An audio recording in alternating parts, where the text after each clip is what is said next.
I want these. I want these soon. These are cool.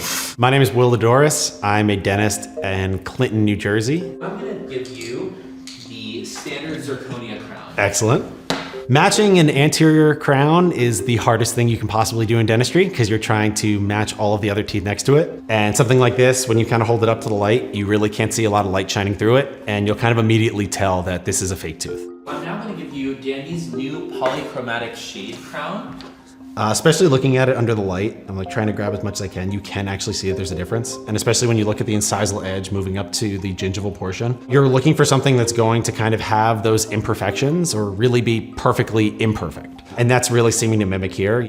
I want these. I want these soon. These are cool. I would definitely be willing to pay significantly more for these. The new Polychromatic Shade crown is only $99. Having this be only $99 is kind of ridiculous.